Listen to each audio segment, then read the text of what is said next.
In the early morning hours, just before dawn, hundreds of landing craft packed with anxious young soldiers cut through the cold waters, heading towards the distant shoreline. The horizon ahead was blurred with smoke and the flashes of explosions, but as they drew closer, the shape of the land became clearer, and with it, the full realization of the horror they were about to face. This was a descent into hell. The beach landings of World War II were some of the deadliest military operations ever undertaken, and for good reason. They stripped war down to its most brutal and raw form, where soldiers were consciously sacrificed for the achievement of a higher objective and the success of the operation. World War II witnessed many horrific beach landings, not just the ones we all heard about.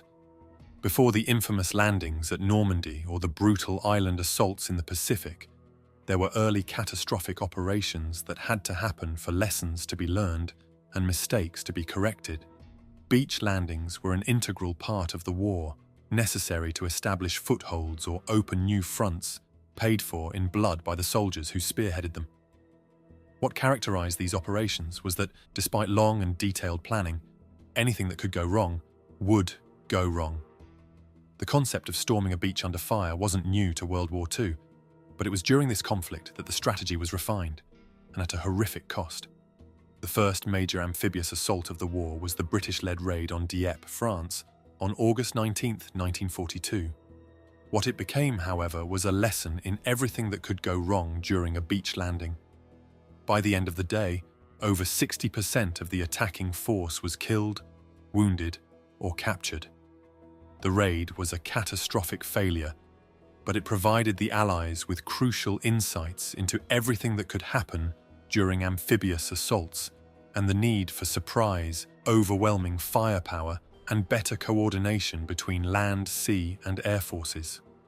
On the other side of the world, in the Pacific, the US Marines were conducting their own brutal education in amphibious warfare. They saw how a single mistake could lead to catastrophic consequences. During the Battle of Tarawa, a low tide resulted in landing craft getting stuck on coral reefs, forcing soldiers to advance slowly through chest-deep water hundreds of yards under enemy fire. The number of casualties was terrifying. Because of this, subsequent operations were planned in much greater detail. For months before an operation, the terrain would be studied, reconnaissance conducted, beach samples taken, and various tests carried out. However, even this would not prevent inevitable surprises. Once the appropriate landing site was chosen, the enemy had to be convinced that an attack would not occur at that exact spot. For example, in Operation Mincemeat, the British used a fake dead officer with top-secret documents deliberately planted to deceive the Germans into thinking the invasion of Sicily would be just a feint, with the main attack in Greece. Similarly, before the D-Day landings, a non-existent army was created to mislead the enemy about the true point of impact. This resulted in the enemy completely misallocating their defensive forces, easing the invasion and the subsequent battles once the foothold was established. The first wave of soldiers had received a hearty dinner and a motivational speech the night before, making it clear that their chances of survival were slim. Then, the assault began. Hours before landing craft approached the shore, waves of bombers and naval warships would drop tons of explosives on enemy positions to soften the resistance as much as possible. However, the enemy was often well protected in bunkers and fortifications, and heavy bombardment signaled that the invasion had begun. Airborne units were often deployed behind enemy lines to attack from the rear and disrupt the defenders, but they also faced their own set of challenges, being dropped in the wrong places and getting scattered during the chaos of the attack. The next phase began with small landing craft, boats carrying waves of infantry, vehicles, and equipment to the shore. The most famous of these was the Higgins boat, which could carry 36 men or a small vehicle directly onto the beach.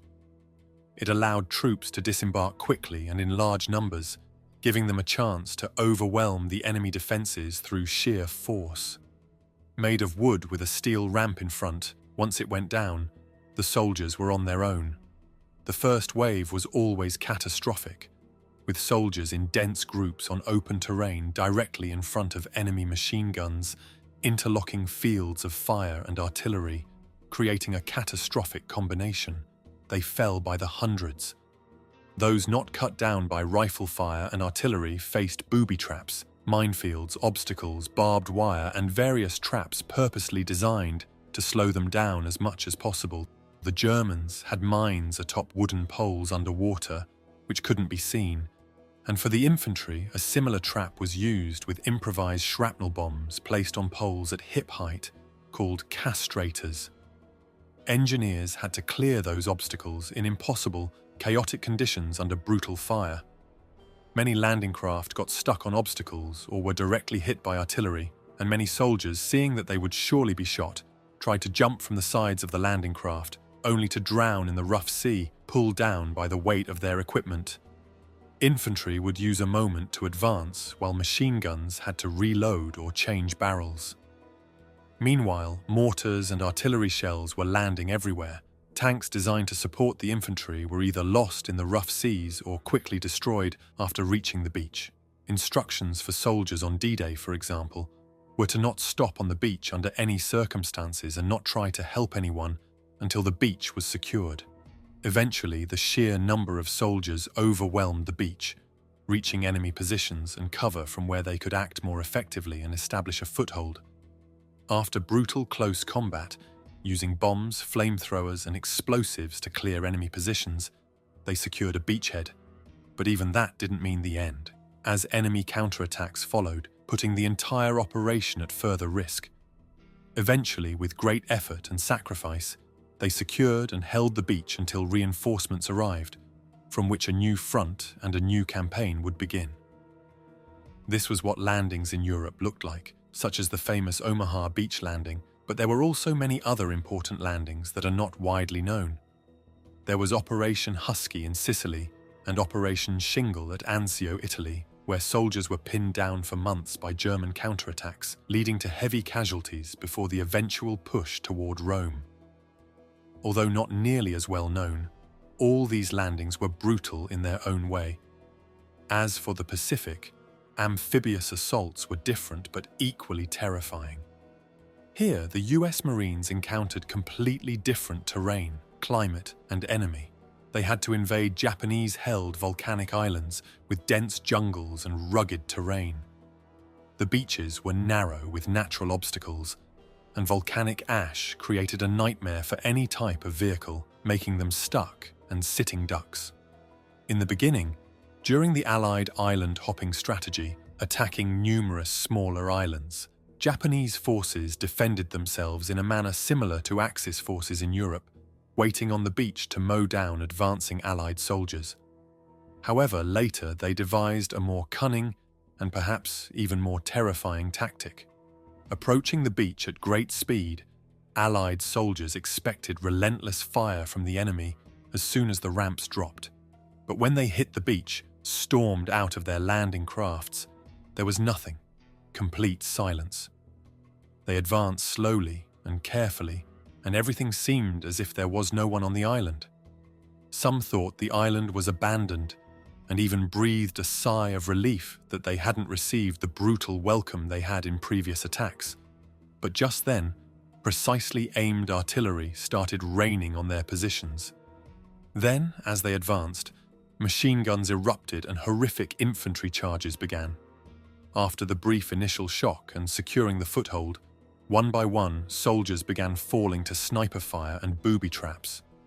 Japanese forces, faced with powerful Allied artillery and bombardments, devised a new and cunning approach to defending their islands, not waiting exposed on the beach, but letting the Allies land and then creating hell for them in the jungle part of the island.